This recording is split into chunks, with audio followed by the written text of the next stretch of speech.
Report मिली है कि आपकी सीसीटीवी फुटेज में जो है मुल्जिमान का चेहरा बाकायदा क्लियरली नजर आ रहा है। क्या आप उसको जानते हो, देखा है आपने कभी उनको? नहीं, कभी नहीं देखा। क्या कहना चाहोगे आप? हमें इंसाफ चाहिए, क्योंकि उनको तो हो सकता है कि उन्होंने इतनी बेदर्दी से मारा, ना हमारी किसी से दुश्मनी है, लेकिन हमें पता चले क्यों मारा उन्होंने, किस वजह से मारा और मेरे बच्चों को क्यों यतीम किया है। अस्सलाम वालेकुम नाज़रीन, मैं हूं आपकी मेजबान फरा इकबाल। नाज़रीन, आज मैं मौजूद हूं कसूर के एक इलाका यूसुफ शाह टाउन में, जहां पे एक वाकया पेश आया है। महर मोहम्मद शफीक अपने बच्चों का पेट पालने के लिए लोडर रिक्शा चलाता है। सुबह काम पे जाता है, लेकिन घर वापस ना लौटने पर घर वाले उसकी तलाश में निकल पड़ते हैं। अगले दिन उसकी लाश मिलती है, उसी के मफरत का गला दबाकर तशद्दुद करके उसको कत्ल कर दिया जाता है। ये सारा वाकया किस तरह से हुए जानते हैं शफीक की बेवा और उसके बच्चों से। अस्सलाम वालेकुम। वालेकुम सलाम। बहना, मुझे बताएं कि आपके शोहर का कत्ल कब और किस तरह से हुआ था? मेरे हस्बैंड ना सुबह 8 बजे जाते हैं रिक्शा लेके और शाम को रिक्शा कौन सा है उनके पास? Loader rickshaw. अच्छा।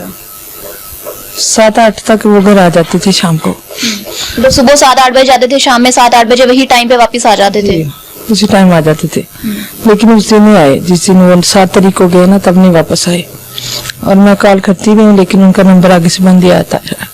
तो क्या आपने दिन में भी राब्ता किया उनसे? हाँ जी, दिन में किया था 2 बजे के बाद खाने के लिए। खाना बन गया था तो मैंने कॉल की कि आके खाना खा ले। वो कहते हैं मैंने ना सामान लोड कर लिया, वापसी आके खाता हूँ। क्या सामान था? वही टालें थी। अच्छा। अमूमन वही चीजें लोड करते थे? वही ज्यादा करते थे। तो शाम में कॉल किया आपने? नहीं, शाम को मैंने की, लेकिन कॉल हुई नहीं उन्हें। बाद में भी करती रही, नहीं कॉल हुई। इसी इंतजार में थी कि शायद रिक्शा खराब हो गया या कोई और मसला बन गया या मोबाइल गिर गया, यही जेन में आया। ये नहीं पता कि उन्हें क्या हो गया। तो फिर आपको खबर किस तरह से मिली उनके कत्ल की? बना मैं सुबह ढूंढना शुरू कर दिया था। सुबह 6 बजे से लेके ना 12-1 बजे तक पता चला। मेरे भाई और अम्मी अब्बू को बताया, ससुराल वालों को बताया। तो घर वाले सब मिलकर तलाश करना शुरू कर दिया आप लोगों ने? सबने तलाश किया, फिर पता चला कि वो उधर पक्की हवेली के पास कहीं लाश मिली उन्हें। तो लाश किस हालत में मिली, किस तरह से थी? वो उनके हाथ पांव बांधे हुए थे और गला दबा के मारा हुआ था और चेहरे पे बहुत तशद्दुद किया उन्होंने। चेहरे पे तशद्दुद किया हुआ था? जी। कुछ पता चल रहा था कि किसी हथियार से मारा है, किसी चीज से मारा है, कोई मतलब कोई भी चीज पता चल रही थी? नहीं, बस इतना नजर आ रहा है कि उन्हें उनका जो स्कार्फ था ना गले में पहना हुआ, उसी से उन्होंने मारा है। अच्छा, मतलब उनका जो मफरल था उन्होंने गले, उसी से उसका गला दबाया गया है? उसी से दबाया गला। तो ये खबर आपको पुलिस ने बताई है? नहीं, हमें मेरे भाई ने, उन्होंने पुलिस ने बताया था कि उधर लाश मिली है। तो फिर हमारे भी ढूंढ रहे थे ना, तब उन्होंने बताया कि हमें भी जो लाश मिली है उससे मिलती जुलती है। कोई झगड़ा वगैरह था, कोई लड़ाई थी किसी के साथ? नहीं, इनका कभी किसी से झगड़ा नहीं हुआ। चाहे आप किसी से पूछने, शफीक बहुत अच्छे इंसान थे, 5 वक्त के नमाजी हैं। उन्होंने अपने काम से काम रखना है। और कुछ दिन पहले तो वो भी बाहर से आए, 5 महीने पहले। किस मुल्क से आए थे? ओमान से। वहाँ पे क्या काम करते थे? उधर गाड़ियों का काम करते थे मेरे भाई के पास। तो फिर यहाँ पे आके लोडर रिक्शा क्यों चलाना शुरू कर दिया? बना वो काम उनका नहीं सिस्टम। मेरे बच्चे बड़े हो रहे थे, मुझे उनकी जरूरत थी और लाजमी चाहिए था कि घर में मर्द हो। मेरे बच्चे और मैं हूँ बस, और मेरे हस्बैंड से। कितने बच्चे हैं आपके? मेरे बच्चे 5 हैं, 2 बेटियां 3 बेटे। कब से लोडर रिक्शा चला रहे थे? ये तकरीबन 5वां हो गया, जब से आए तभी से। 3रे दिन रिक्शा ले लिया था। इन 5 माह में कभी उन्होंने कोई ऐसी बात की हो जो मतलब आपको नागवार गुजरी हो, किसी से लड़ाई हुई हो, कोई लेन देन का मसला हुआ हो? नहीं, कभी नहीं, वैसे थे ही नहीं।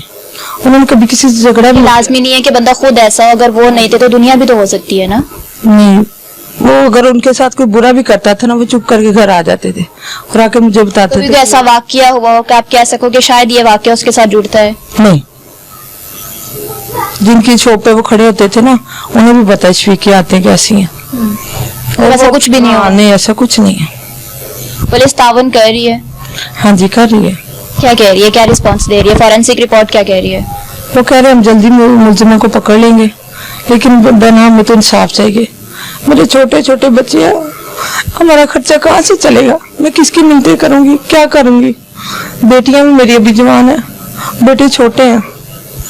बहुत मुश्किल है हमारे लिए हालात। जी नाज़रीन, मेरे साथ शफीक का बेटा जो है वो मौजूद है। मैं इन्हीं से जानती हूँ उनके वालिद के बारे में। अस्सलाम वालेकुम। वालेकुम सलाम। बेटा, क्या नाम है आपका? अब्दुल्ला। अब्दुल्ला, मुझे बताओ कि पापा को आपने कभी किसी के साथ लड़ाई झगड़ा करते हुए कभी कोई बात ऐसी सुनी जो आपको लगा है कि नहीं ऐसा नहीं होना चाहिए था? नहीं, कभी नहीं, कभी ऐसा नहीं हुआ? कभी भी नहीं। क्या टाइमिंग थी पापा के काम पे आने जाने की? यही सुबह 7-8 बजे चले जाते थे और रात को उसी टाइम पे वापस। जो पापा के दोस्त थे या जिनके साथ कारोबारी लेन देन था उनको जानते हो आप? कम को जानते हैं। अच्छा, रिपोर्ट मिली है कि आपकी सीसीटीवी फुटेज में जो है मुल्जिमान का चेहरा बकायदा क्लियरली नजर आ रहा है। क्या आप उसको जानते हो? देखा है आपने कभी उनको? नहीं, कभी नहीं देखा। क्या कहना चाहोगे आप? हमें इंसाफ चाहिए। बहुत सारे आपको जो है इन्वेस्टिगेशन इदारे, डिपार्टमेंट्स, पुलिस अफसरान देख रहे हैं। हमें इंसाफ चाहिए। इंसाफ चाहिए। बस। अच्छा बहना, मुझे बताएंगे सीसीटीवी फुटेज में जो है मुल्जिमान का चेहरा नजर आ रहा है, जो अभी डाउट में है कि मे भी उन्होंने कत्ल किया है या नहीं किया है। उनके चेहरे आप देखे हैं, आप पहचान में आए, कभी देखा आपने उनको? नहीं बहना, हमने कभी नहीं देखा। पुलिस उन चेहरों के बारे में क्या कह रही है? वो तलाश कर रहे हैं, अभी तो कह रहे थे अभी टाइम लगेगा। ये वाकया कब का है? 7 तारीख का। 7 तारीख है। तब से लेके आज की डेट तक पुलिस ने कोई मतलब पॉजिटिव आपको साइन नहीं दिया? नहीं, उन्होंने बोला है कि फिंगरप्रिंट और ये सारे डॉक्यूमेंट्स होते हैं जिनके वो क्लियर कर लें, उसके बाद वो इन्वेस्टिगेशन करेंगे, ढूंढेंगे, फिर भी पता चलेगा। लेकिन हमें तो इंसाफ चाहिए। क्या कहना चाहेंगे? अपने इंसाफ की किस तरह से अपील करना चाहेंगे? हमारे बच्चों को बाप तो नहीं मिल सकता, क्योंकि उनको तो हो सकता है कि उन्होंने इतनी बेदर्दी से मारा, ना हमारी किसी से दुश्मनी है, लेकिन हमें पता चले क्यों मारा उन्होंने, किस वजह से मारा है, और मेरे बच्चों को क्यों यतीम किया है, और हमारा रिक्शा क्यों लेके गए हैं। अच्छा, रिक्शा भी आपके पास नहीं है, वो मुल्जिमान ले गए? वो ले गए। उसका भी पता नहीं चल सका कि वो कहाँ पे की है? वजह से तो उन्हें लेके गए हैं, आगे शायद लेके गए हैं, वो नहीं जा रहे होंगे तो उन्हें मारना शुरू कर दिया होगा। ये चीज आप सीसीटीवी फुटेज को देखने के बाद कह सकती हैं कि मे भी झगड़ा जो तनाजा बना है उनके दरमियान वो रिक्शे की वजह से बना है? जी, उसी की वजह से। नहीं, रिक्शा लिया था हमने 2.5 लाख का। अच्छा, तो कब लिया था उसको? कितना, 5 माह पे ले लिया था? हाँ जी, जब वापस आए थे ना छुट्टी, तब वो तकरीबन 3-4 दिन के बाद लेना शुरू कर दिया था।